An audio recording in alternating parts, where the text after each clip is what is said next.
পঞ্চতীৰ্থ অসমী ফাউণ্ডেশ্যনে 7দিনীয়া নৃত্য কৰ্মশালা তেওঁলোকে আয়োজন কৰিছে। আজি সামৰণি অনুষ্ঠানত সঁচাই ভাল লাগিল। যি শিক্ষাৰ্থী আছিল তেওঁলোকে সুন্দৰ পাৰফৰ্মেঞ্চ কৰিলে আজিৰ এই দিনটোত, সঁচাই খুবেই ভাল লাগিল। আৰু এটা কথা কি, ৰামদিয়া সদায় ঐতিহ্যপূৰ্ণ এখন ঠাই। ৰামদিয়া সামাজিকভাৱে, সাংস্কৃতিকভাৱে, ধৰ্মীয়ভাৱে একেবাৰে ঐতিহ্যপূৰ্ণ ঠাই। গতিকে ইয়াৰ পৰা যি ল'ৰা-ছোৱালী সৃষ্টি হ'ব, সাংস্কৃতিকভাৱে হওক বা সামাজিকভাৱে তেওঁলোকে অট'মেটিকলি আগবাঢ়ি যাব, কাৰণ জন্মতেই তেওঁলোকে সংস্কৃতিৰ লগত জড়িত এখন ঠাইত জন্ম পায়। ধন্যবাদ জ্ঞাপন কৰিছোঁ আজি আমাৰ এই অনুষ্ঠানটো আপোনালোকে বাতৰি পৰিৱেশন কৰাৰ বাবে। পঞ্চতীৰ্থ অসমী ফাউণ্ডেশ্যন, আমি এইটো অনুষ্ঠান সমাজৰ কাম কৰাৰ হকে ইয়াক জন্ম দিয়া হৈছে। তো আজিৰ এই প্ৰথম পদক্ষেপ হিচাপে আমি আধুনিক নৃত্য কৰ্মশালা এখন আয়োজন কৰিছিলোঁ। আধুনিক নৃত্য কৰ্মশালাৰ আজিৰ এই সফল সামৰণি হয়। আমি ভৱিষ্যতে ইয়াতকৈ আমি ডাঙৰকৈ কৰ্মশালা কৰিম বুলি আমি প্ৰতিজ্ঞাবদ্ধ। আৰু আমাৰ এই যি পঞ্চতীৰ্থ অসমী ফাউণ্ডেশ্যন, আজি আমাৰ সদস্য প্ৰায় 15জন আছে। আমি ভৱিষ্যতে ইয়াক আমি অসমৰ ইমূৰৰ পৰা সিমূৰলৈ লৈ যোৱাৰ বাবে প্ৰায় 10,000 আমি সদস্য নিয়োজিত কৰাৰ বাবে আমি এক সিদ্ধান্ত গ্ৰহণ কৰিছোঁ। যদি কোনোবা আগ্ৰহী আছে, আপোনালোকৰ নিউজৰ জৰিয়তে আমাৰ লগত যোগাযোগ কৰাৰ বাবে আমি অনুৰোধ জনাইছোঁ। প্ৰথমে তোমাক অশেষ ধন্যবাদ জ্ঞাপন কৰিছোঁ। ইমান সুন্দৰভাৱে অনুষ্ঠান আজি 7 দিনকৈ চলি গ'ল। আজি সামৰণি অনুষ্ঠান, আৰু সামৰণি অনুষ্ঠানত আমাৰ প্ৰতিগৰাকী শিল্পীয়ে সুন্দৰভাৱে নৃত্য প্ৰদৰ্শন কৰিছে।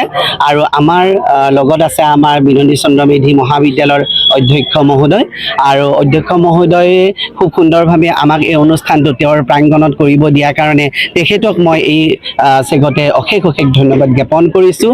আৰু লগতে লগতে আমাৰ বিনন্দী চন্দ্ৰ মেধি মহাবিদ্যালয়ৰ শিক্ষকসকলক মই ধন্যবাদ জ্ঞাপন কৰিছোঁ। সকলোৱে সহযোগ কৰিছে।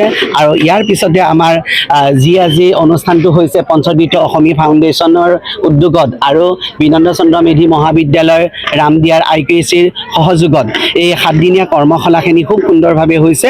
আৰু গোটেই ৰামদিয়া বুলি নহয়, আমাৰ মনাগুচি বাহানাৰ পৰা, হালগাঁও বামুন্দিৰ পৰা আটাইবিলাক ছাত্ৰ ছাত্ৰী আহি ইয়াতে অংশগ্ৰহণ কৰিছে। আৰু মই এটা কথা ক'বই লাগিব যে ইয়াতে অভিভাৱিকাসকলে সম্পূৰ্ণ সহযোগ কৰিছে। নহ'লেনো তেওঁলোকৰ ছাত্ৰ ছাত্ৰীসকলক বা তেওঁৰ নিজৰ সন্তানসকলক আনি ইয়াতে এনেকুৱা এটা বাতাবৰণত তেওঁলোকে আনি থিয় কৰাইছে।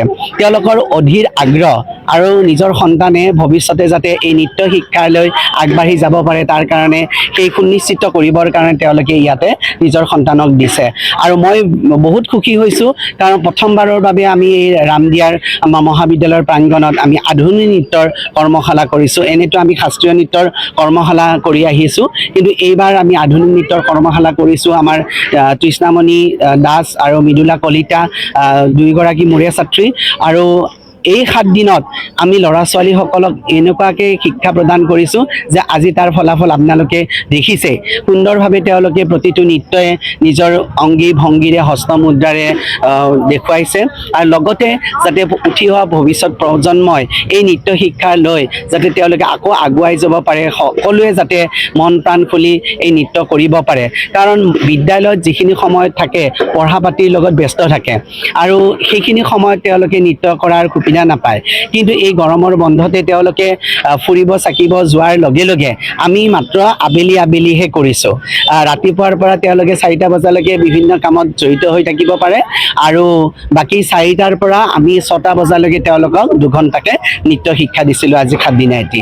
খুব সুন্দৰভাৱে আমি 3গৰাকী প্ৰশিক্ষকে ইমান সুন্দৰভাৱে তেওঁলোকে নৃত্য শিকিছে। আমাৰ মনৰ কথাবিলাক তেওঁলোকে চেষ্টা কৰিছে। যদিও সৰু নৃত্যশিল্পী, তেওঁলোকে কিন্তু এটা মনত ঠাহ লৈছে যাতে ডাঙৰ হৈ ভৱিষ্যতে যাতে এজন ডাঙৰ শিল্পী হ'ব পাৰে, নৃত্যশিল্পী হ'ব পাৰে। তেওঁলোকৰ আমি ভিতৰত এই বীজ অংকুৰিত হোৱা দেখিবলৈ পাইছোঁ। শদিয়াৰ পৰা ধুবুৰীলৈ, বৰাকৰ পৰা ব্ৰহ্মপুত্ৰলৈ সকলোৰে মাজত চিনাকি এটা নাম প্ৰাতঃ টাইম। থলুৱা ভাষা, কৃষ্টি আৰু সত্য বাতৰিৰ আধাৰত প্ৰতিষ্ঠিত খবৰ প্ৰাতঃ টাইমৰ প্ৰতিটো বা বাতৰি পুংখানুপুংখভাৱে চাবলৈ Facebook, YouTube, website, Twitter, Instagram আৰু ব্লগাৰ পেজত লাইক আৰু ফ'ল' কৰক।